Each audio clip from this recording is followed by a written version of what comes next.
Hi. Hi, Okay. Tarun. How are you doing? I am good. How are you? Good. Good, good. It's good to see Okay. Same here. Finally, we made it. I didn't know how to add each other. So yeah. Okay. you. Uh, okay. I'll kick it off. Hey everyone. I am Tarun Bothra, one of the co-founders of Sati. I have Alex with me from TBC. She is a managing director at Toilet Board Coalition. Toilet Board Coalition is an accelerator program which is supporting more than 50 plus companies in sanitation economy and have been doing amazing well all across the world, supporting small startups to get to their best potential. This whole session is about how menstrual hygiene is part of sanitation economy and to know more about what Toilet Board Coalition is doing to support sanitation economy. So, Alex, would you like to start?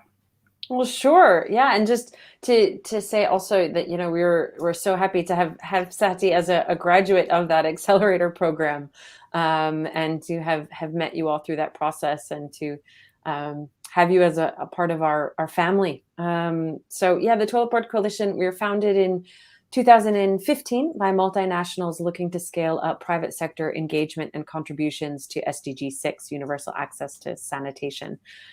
We launched the accelerator program in 2016, where we work with businesses that have products or services related to the sanitation economy, and I'll speak to that in just a minute, that are serving low-income markets. They go through a 12-month program with our team along two tracks. One is with really the TBC team, the accelerator team that does business coaching and strengthening, working through curriculum around unit economics, mapping out the pathway to scale, really leveraging the insights that we have around sanitation and the business of sanitation for each and every business that comes through the program. And then a wonderful investor readiness also part to the curriculum that involves a lot of investor introductions and coaching and facilitation of relationships.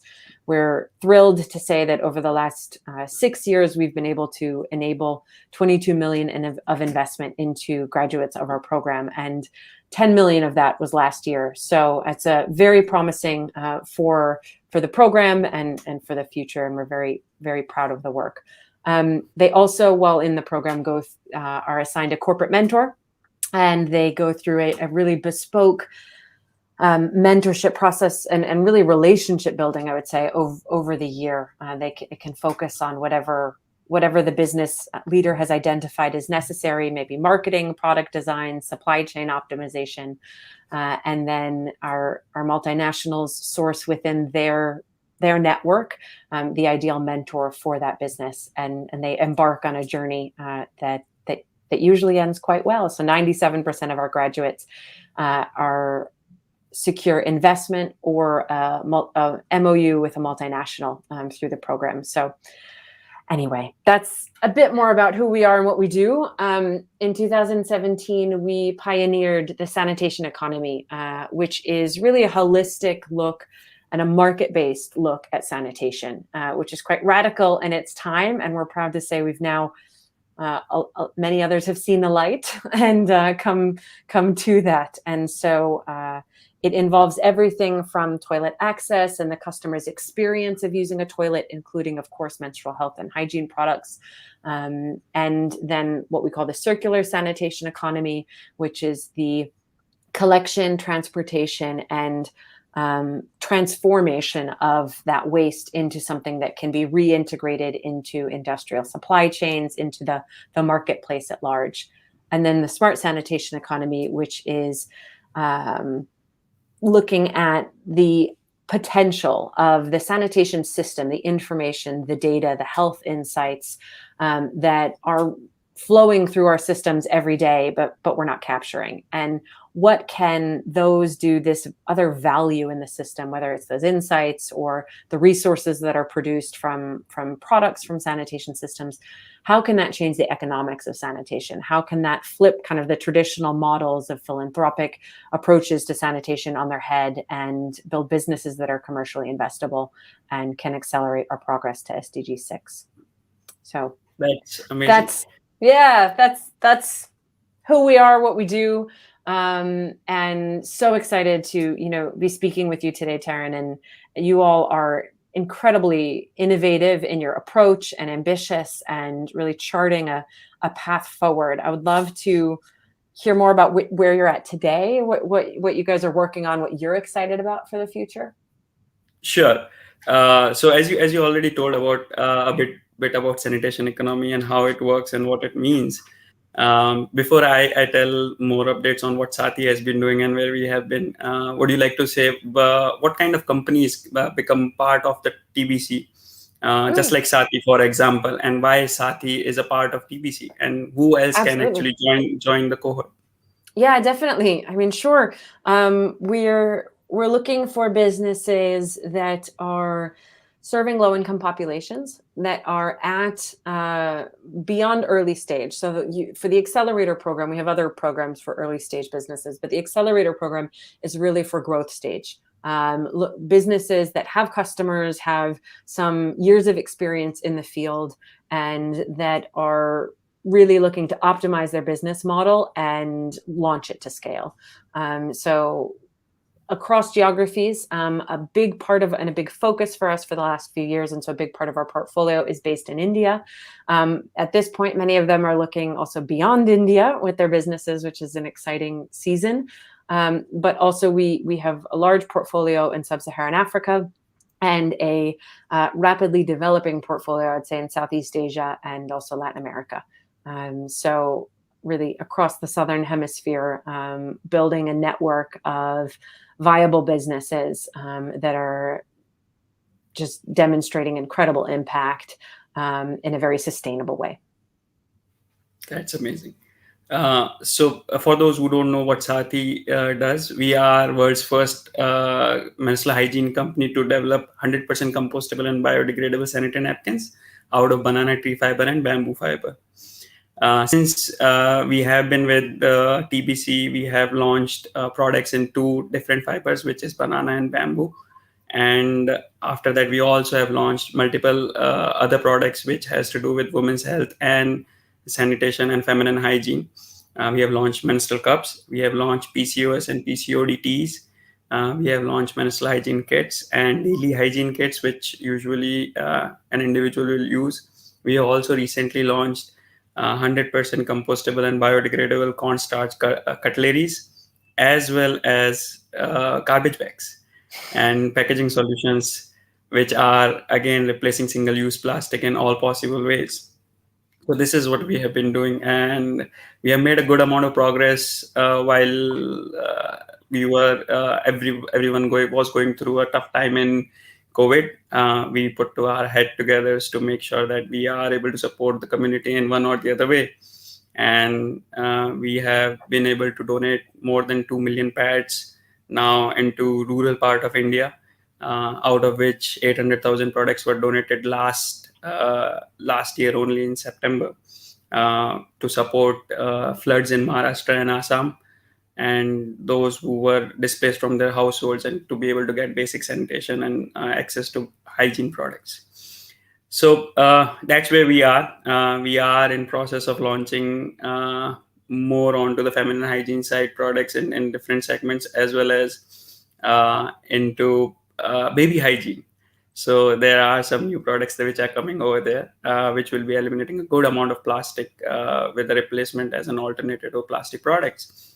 Where we are in terms of presence, Saathi, I'm proud to say that in last 2 years we have been able to secure more than 10 countries for ourselves to be start selling in outside India, other than India, which involves Southeast Asia and European countries, as well as South America. Now our target is to be able to launch in North America soon enough, and in this coming fall, and that's where we are as a company. That's amazing. Great. I'd love, yeah, go ahead. Yeah, go ahead.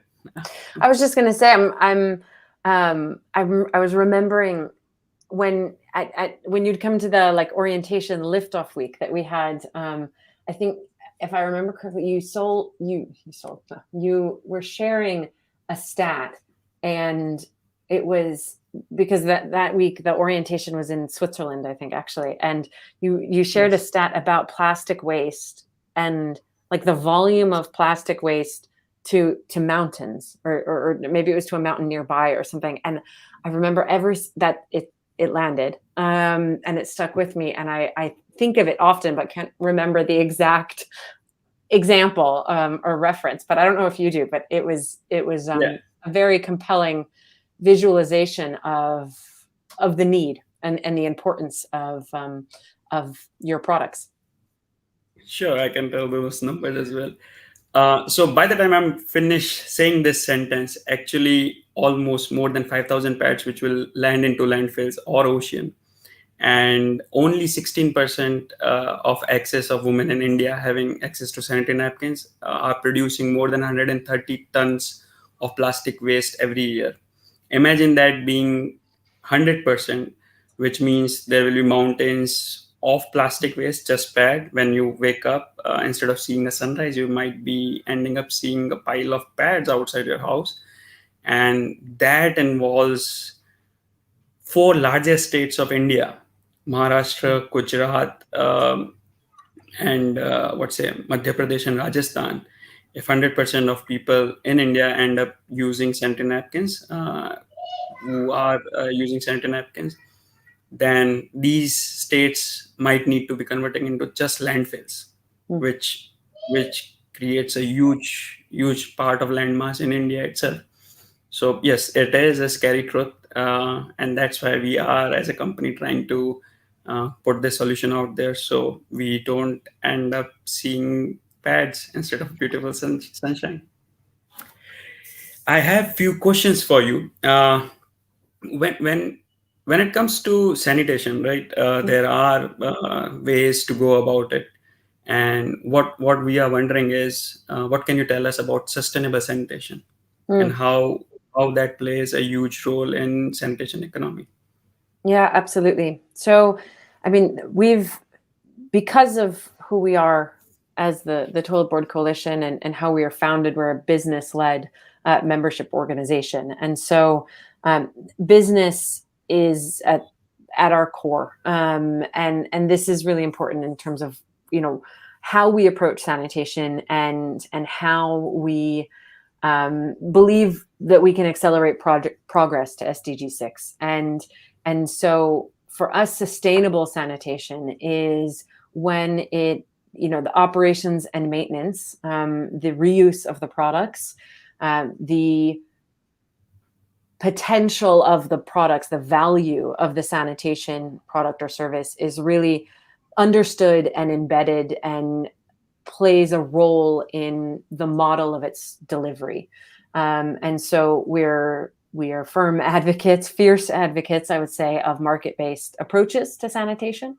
And we've seen what can happen around the world when it's not delivered in this way, and when toilets are not being maintained, or they're not being cleaned. They all too quickly fall into disrepair. And so we need to think about that maintenance, that operation side, the cleaning side, the customer experience of the sanitation solution from the outset. When we think about the technology, we also need to be thinking about how that waste will be treated and what value can be derived from it later.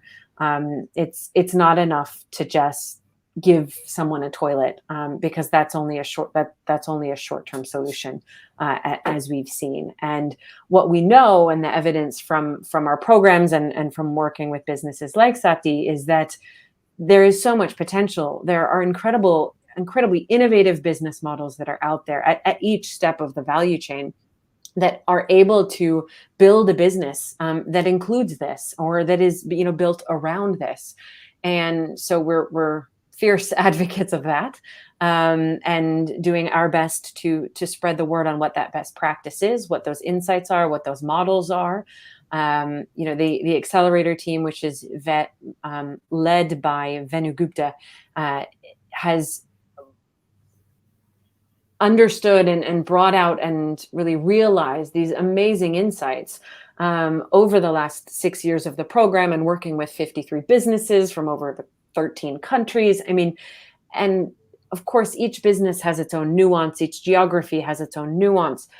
but there's also quite a lot of truth that runs throughout. And so that's what in our accelerator program or in our innovation labs and our publications, where we're trying to lift to the surface so that others can, we can put our investment into the most effective models and we can help to optimize the other models to, to learn from what's been done before, and yeah, build on that. So it's, Amazing. yeah. That's beautiful and amazing. The reason why we are doing this session is about National Cleanliness Day, which is in Yeah. 2 days. So we are making sure that people are aware that there are businesses and there is a new forming economy, which is, if I'm not sure the total amount of value of sanitation economy is today. Do you have the number? I wouldn't have it for today. We do have, so we've done publications and market estimates in terms of India specifically. And the menstrual health and hygiene space is a very important piece of that market estimate and really the business opportunity. But we don't track it on a daily basis, unfortunately, not yet. But yeah, looking at, as you said, I think it's so important. If we look at the waste that's already being generated around women's personal care and health, there is so much room to grow in product provision to those that don't have right now the products to tend to themselves and their hygiene. But it's also so important that we don't fill that gap with the old way. It must be sustainable products that are from renewable resources and that are putting the climate and our concerns and the crisis there at the forefront. So I think we're seeing a turn in business and an understanding of that. And I think what comes next is, our government partners are so important in this whole ecosystem. Sanitation, sustainable sanitation, health, gender equality, none of this will be achieved without our political leaders by our side and working together, business and government and development agencies and civil society. So it's incredibly important to all be aligned behind this and to develop the policies and the mechanisms and partnerships that can deliver products like yours to people as quickly as possible. Great.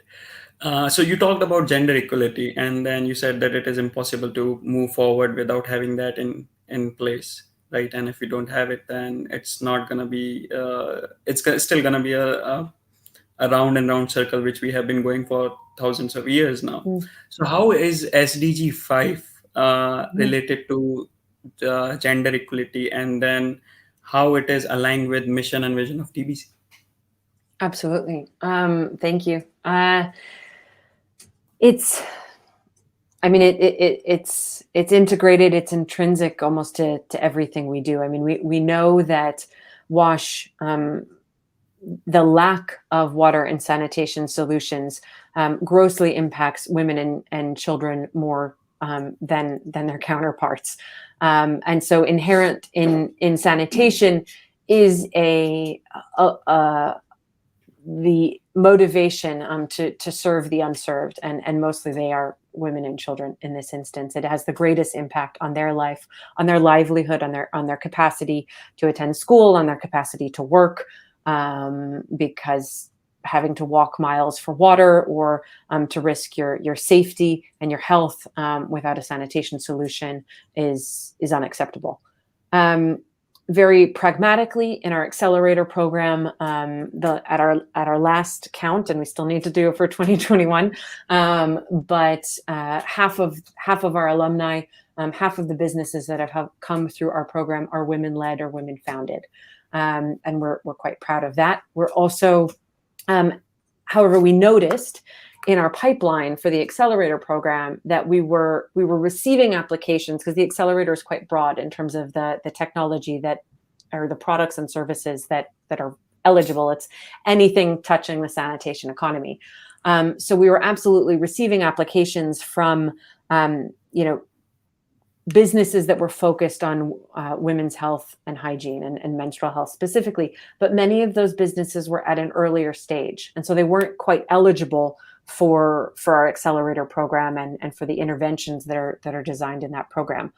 And we were seeing that year on year, and that market not developing as much as we hoped to see it develop. And so in 2020, we worked with our member Kimberly-Clark and specifically their Kotex brand to launch what was called a Women in the Sanitation Economy Innovation Lab. And so this is a specific program that's shorter in nature, a little bit lighter in engagement, and designed to work with earlier stage businesses. And that rendition of it was to work with menstrual health or female founded and run sanitation economy businesses.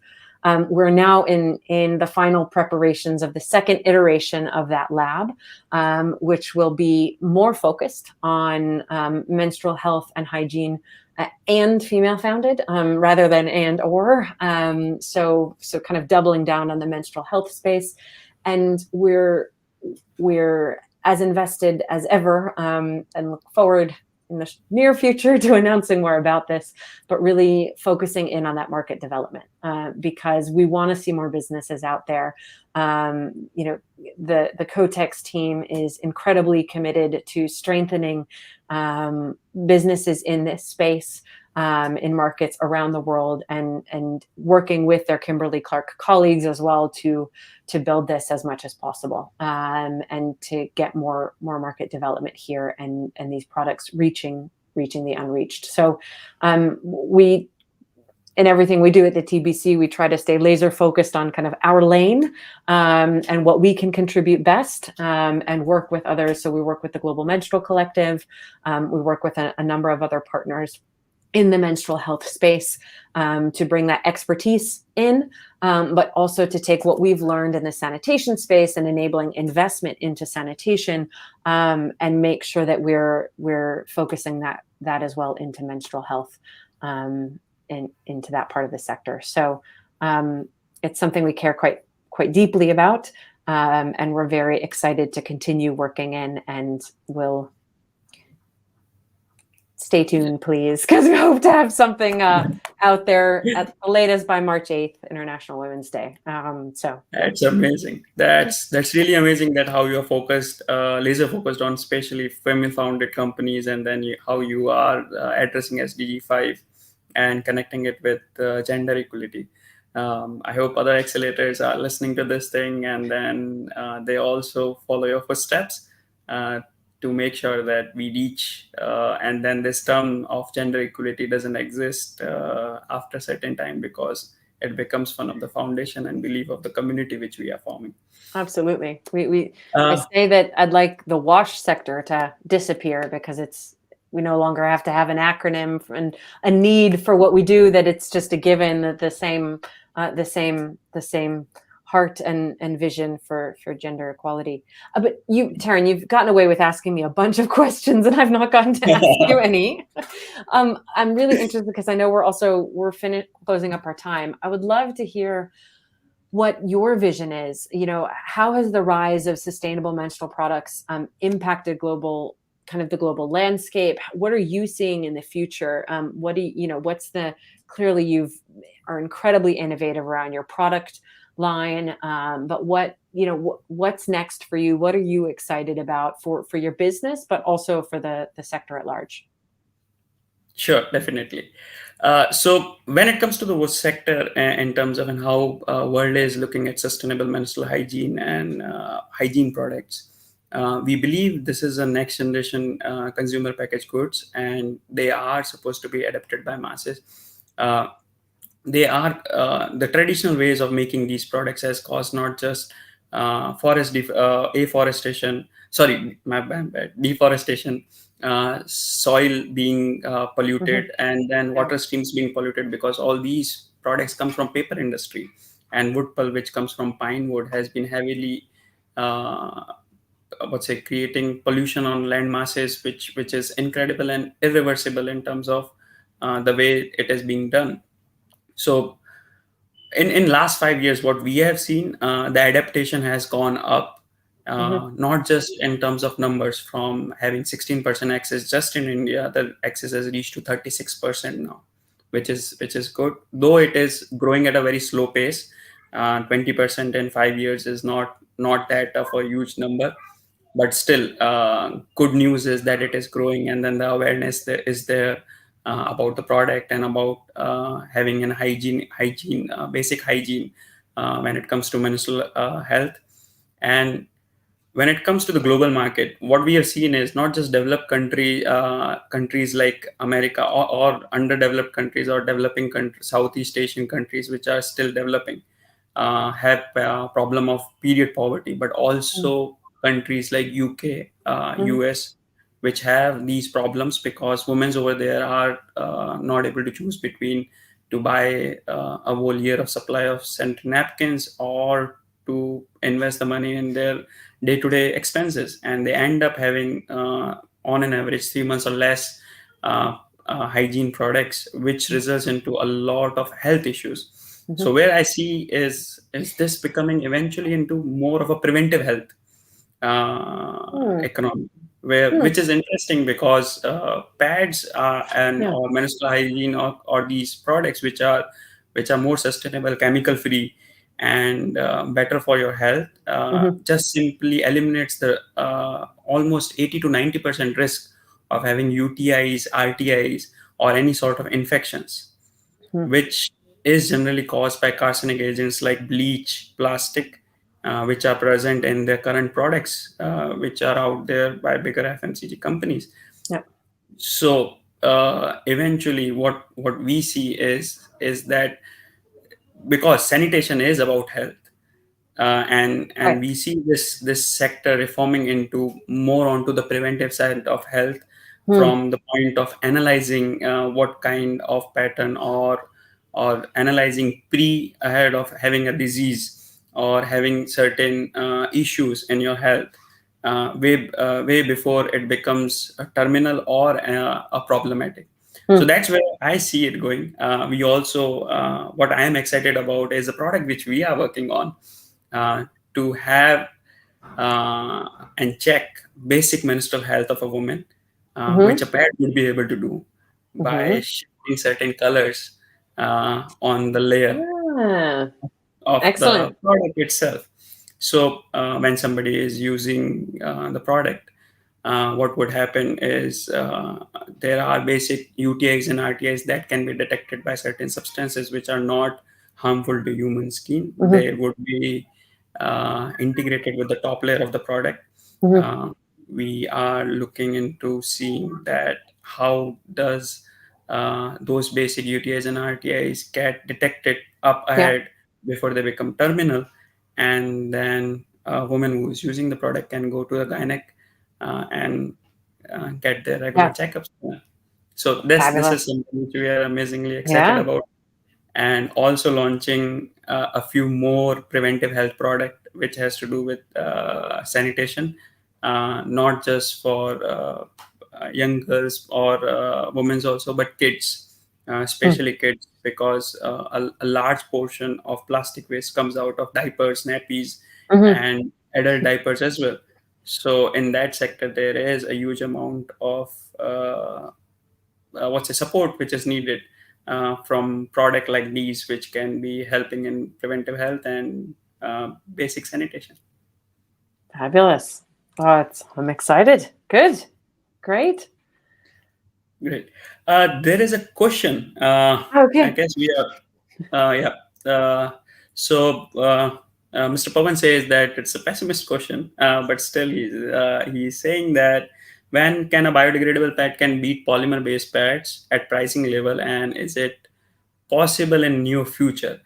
Okay, so what I would do is, I'll answer that because it has to do with pet. But what I would request you to answer is that there are other products which are also part of sanitation economy, which are a bit expensive at this point Mm. because they are not largely accepted. And answer the same question, that when will we able to Sure. match the price level, and whether it will near future. For Sati, yes. So basically the market works is highly the product is adapted, the more volumes we produce, and the more volumes we produce, we'll be able to sell it at a cheaper price point. Yes, I definitely am very confident that in near future, not more than an year, the prices of biodegradable pads would be as same as around pads which are made out of plastic. And considering the growing number and awareness around it, a lot larger population is accepting and using this product.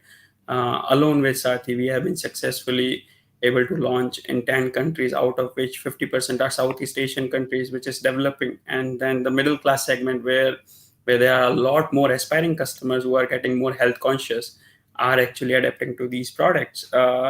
Given the price point, yes, it is definitely high today, but expected the volumes which we are looking forward to, it would go down and be reasonably priced in near future. How about you? I would echo the same, and then follow it. You know that we see this across. I mean, it's in any. I think Bill Gates calls it the green premium, but so it's essentially, it's across the board in terms of products. Now it's incredibly important as we look at expanding the product reach, as we, and particularly that is with vulnerable populations and lower income populations in many cases. So what is the role of external funding agencies? What is the role of government to help create a space for a market, a more favorable market for more sustainable products? And I think that's kind of where our focus is in our relationships. We look to help partners think through, how do you create a space where Sati can play alongside less sustainable product options? How do you support those businesses to get to that scale when they can bring the pricing down while still operating a healthy business? Because it does no good for them to drop the prices, but not be able to keep their teams, or something like that. So we also kind of look at it, as much as Tarun is speaking from the business leaders perspective, we're looking at it from an ecosystem level to say, how can we facilitate that market development to accelerate the sustainable product choices, and help enable customers, or consumers to make that choice earlier in their journey. Because we, as Tarun was saying, we're seeing it in middle income markets and higher income markets where people are maybe more willing to pay that green premium. But how do we ensure that low income consumers have that same choice, that same opportunity to voice their priorities in the same way? Amazing. For Saathi, actually, I would like to point it out that we have an amazing circular business model which actually integrate this thing and echoes this thing and as a part of our cradle to cradle business model. Just like we upcycle banana fiber, which is a natural existing fiber in India and across the world out of banana trees. We manufacture products in 100% zero waste factory where there is nothing which is going out is a waste, but just natural materials that goes and compost. I'm proud to say that 75% of Saathi is women led, and the 75% of team is women in Saathi from factory, and factory is 100% women operated.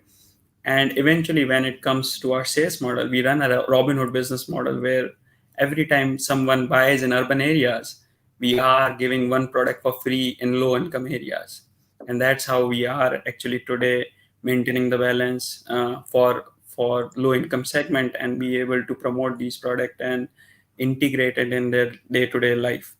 And what I'm amazed to see over past 5 years is that in rural areas where if you see there is a lack of education, but these people are more near to nature than what we are, because we are living in cities, jungle of concretes, while they are actually living in natural habitats where more rivers are there, more farming and plantation is there. They have a greater understanding of biodegradable products apparently. and natural products, because they have not been exposed to plastic like us, because the Oh. fast life we live in cities, we take it for granted and use plastic on daily basis. Right at this point, I'm using a laptop which is made out of plastic. There is no option for it. Or if I grab a food today, they would come into plastic box or bags. And and because we are exposed to it, we take it for granted. While in rural areas, they still use cloth bags, or they still use natural resources, or eat fresh vegetables right out of the farm instead of getting it from grocery stores. So they are having a huge amount of understanding, as they were not exposed to these uh, quick lives, but still are able to grow and flourish without having access to such things. So yeah, that's about how we are taking care of it.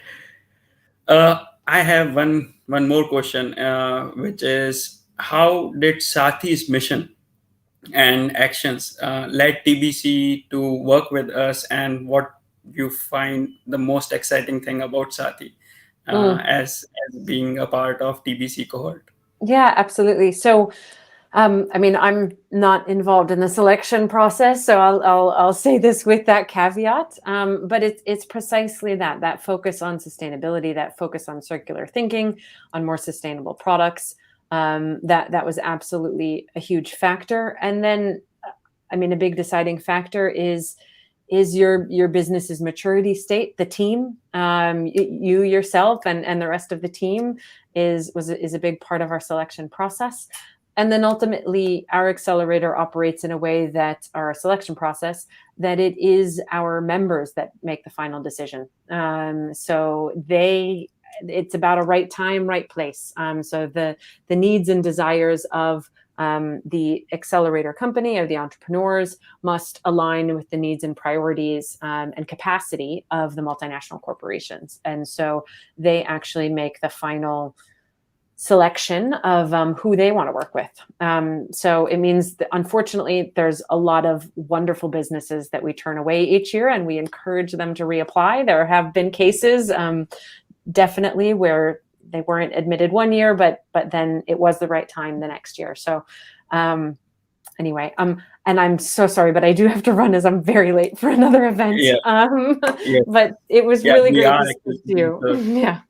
same here. It was Okay. amazing to speak to you, and I hope to see you soon. Yes, you as Okay. well. Thanks, and National Thank Cleanliness, you. Happy National Cleanliness Day to Nice you day. all. Yeah. All right. Bye bye. You too. Bye bye.